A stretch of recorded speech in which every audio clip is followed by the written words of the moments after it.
Hello group, my name is Chef Stu and I have a sock rule.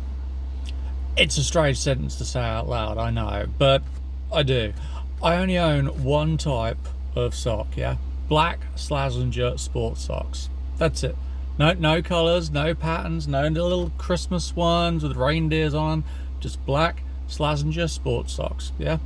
And before anyone asks, no, this isn't sponsored, alright? But Slazenger, yeah, if you're watching, yeah, give me a bell, yeah.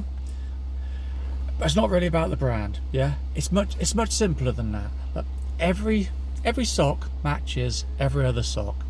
That's the whole system, yeah. I don't have to pair them up after washing. I don't have to wonder which ones go with what I'm wearing. I don't have to keep odd socks in a sad little pile, you know, waiting for their missing partner to return from whatever dark corner of the house they've disappeared into. If one gets a hole in it, I throw it away. The other one goes back in the drawer. Job done. Yeah? No, there's no pairing, there's no matching, there's no thinking, there's no sock admin. Yeah? Because honestly, I don't need sock admin. Nobody needs sock admin. Yeah, there are enough things in life already trying to become admin. I'm not letting socks join in. I know this sounds ridiculous because it is. It's a drawer full of socks. Yeah, it's not exactly one of life's great emotional battles, is it? You know, nobody's sitting there at the end of the day thinking, I really need to heal my relationship with hosiery. At least I hope they're not. But I think that's what made me laugh when I noticed it, because somewhere along the way, you know, I became the sort of bloke who had a sock policy. And I don't remember deciding to become that person, you know. I didn't sit down one day with a notepad and say, right, new life strategy, standardized footwear, you know, it just happens. One day I looked at my sock drawer and realized, yeah, apparently this is me now, a man with a system. And that, I think that's the bit I find interesting, you know, not the socks themselves, you know, socks are not profound, they're socks, but maybe we don't always notice ourselves changing. Yeah, maybe we just notice the evidence that we already have, and sometimes that evidence is a drawer full of identical black sports socks. All right, because this isn't really about socks, yeah, not really. The socks are just the clue, yeah? A small, slightly stupid clue that I've quietly changed. When I was younger, I'd have probably found this tragic, you know, it's like, what, one type of sock? Really? That's where life took you, you know, no adventure, no colour, no personality, just efficiency and warm feet. But, you know, now, in my 40s, it makes perfect sense, yeah? Not because socks matter, but because my attention does. And I think that's something you start to learn as life gets fuller, yeah? Attention is not endless. You only get so much of it, yeah? Work needs some, your family needs some, the house needs some, your body needs some. Whatever's left still has to get you through the day. So somewhere in the middle of that, you start quietly deciding that some things just don't deserve any more of your attention than is necessary. Like matching socks, or even choosing socks, or owning socks that require a small administrative department, you know. I don't want socks that need managing. I want socks to know their role, yeah? They go on my feet, they keep my feet warm, they survive the day. That's the arrangement, yeah? Maybe yours isn't socks, yeah? Maybe yours is something else. Maybe you buy the same washing tablets every day because they work, yeah? And you don't need to stand in an aisle comparing 27 different ways to make clothes smell vaguely like a meadow, yeah? Maybe you keep your keys in exactly the same place because you know that future you can't be trusted under pressure. Maybe you have a default breakfast because mornings already ask enough of you. Maybe you buy the good bin bags because, you know, the cheap ones split once and you made a decision there and then that you are never living like that again. And then you move on. because that's the point. Yeah, you don't need a meeting about it, you don't need a spreadsheet, you don't need to open an investigation. You just learn the lesson and carry on. Yeah, I'm not saying everyone does these things for the same reason. They don't. People like routines for all sorts of reasons. Yeah, whether it's just comfort and habit, maybe it's just it stays in their memory, maybe it's taste. Yeah, sometimes something just works, so you keep doing it, and that's fine. I'm not trying to turn someone's breakfast into a psychological investigation. I'm talking about something slightly different here. It's those tiny decisions that we remove from life. Yeah, we just take them out because at some point we realised they were just taking up space that they hadn't earned, and I think that sneaks up on us. Yeah, because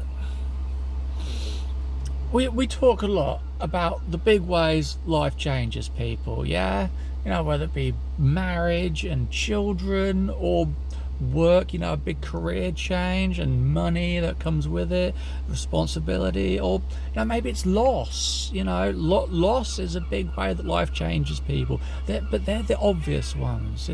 They're the ones that people ask about. They're the ones that people are talking about.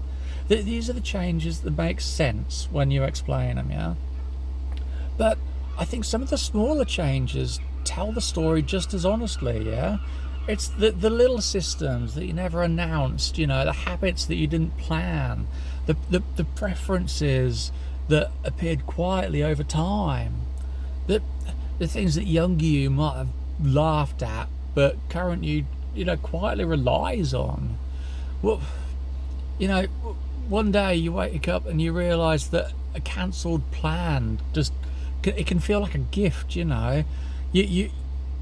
A quiet Saturday morning can beat a busy weekend, and you realise you care more about whether something works than whether it looks interesting. Yeah, and you realise that peace has become more valuable than novelty. Yeah, one day you open a drawer and you see 20 identical black socks and you think, yeah, that's correct. That's how it should be.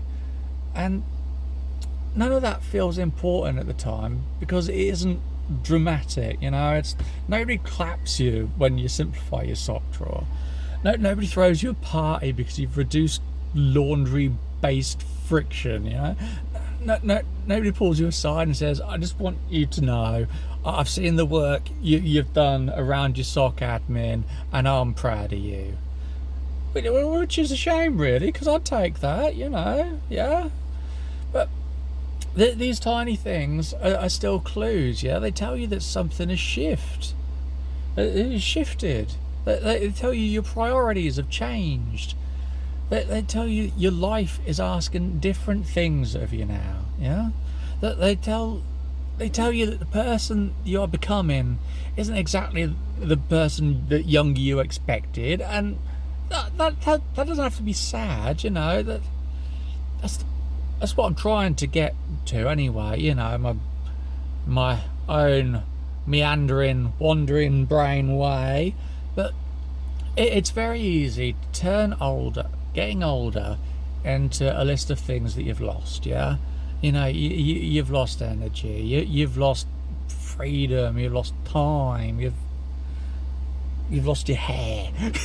The ability to stand up without making a noise. And yeah, okay, fair enough. So some losses do deserve to be acknowledged. I'm not going to pretend I don't miss being able to sleep badly and still be able to get up and be fine the next day.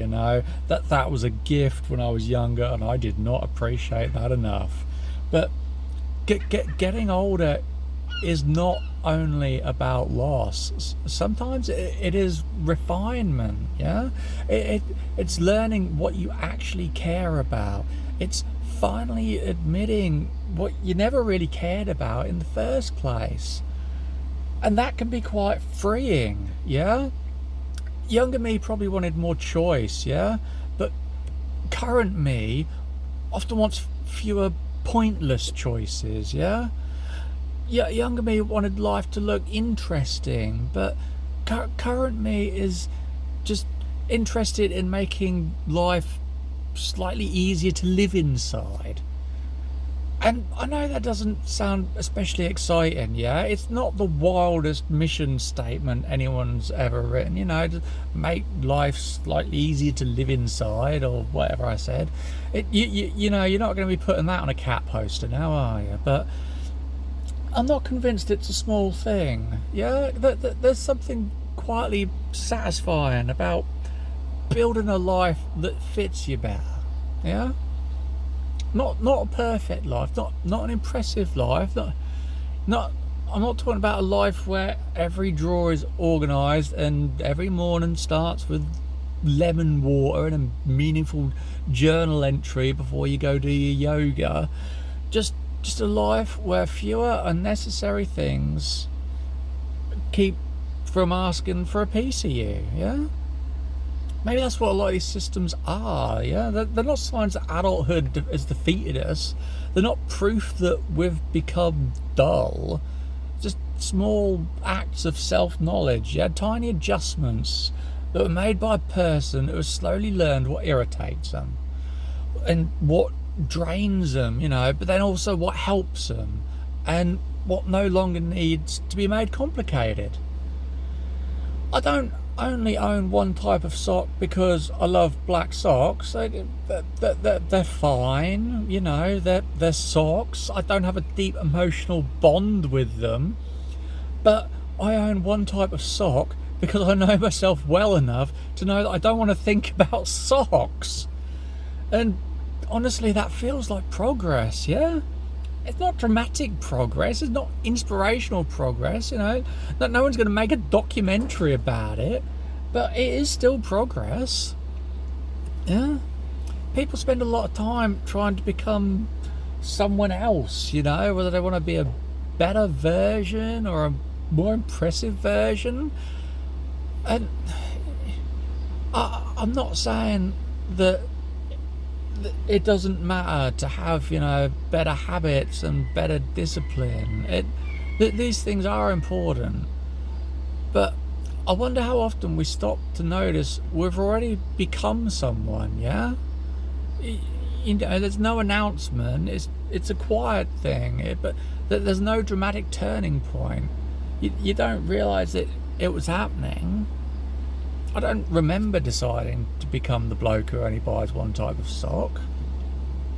I don't remember deciding that peace had become more valuable than novelty, I don't remember deciding that I'd rather remove a pointless decision than keep pretending variety mattered to me there. These things just happened.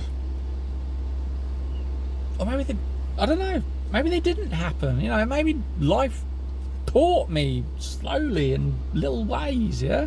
Maybe growing up isn't one big moment, yeah? Maybe it isn't finally feeling like an adult. Maybe it's just thousands of tiny changes that quietly reshape who you are, till one day you find yourself standing in your kitchen, or you're just looking at a drawer full of identical black socks and smiling because somehow it makes sense. You choose how it ends.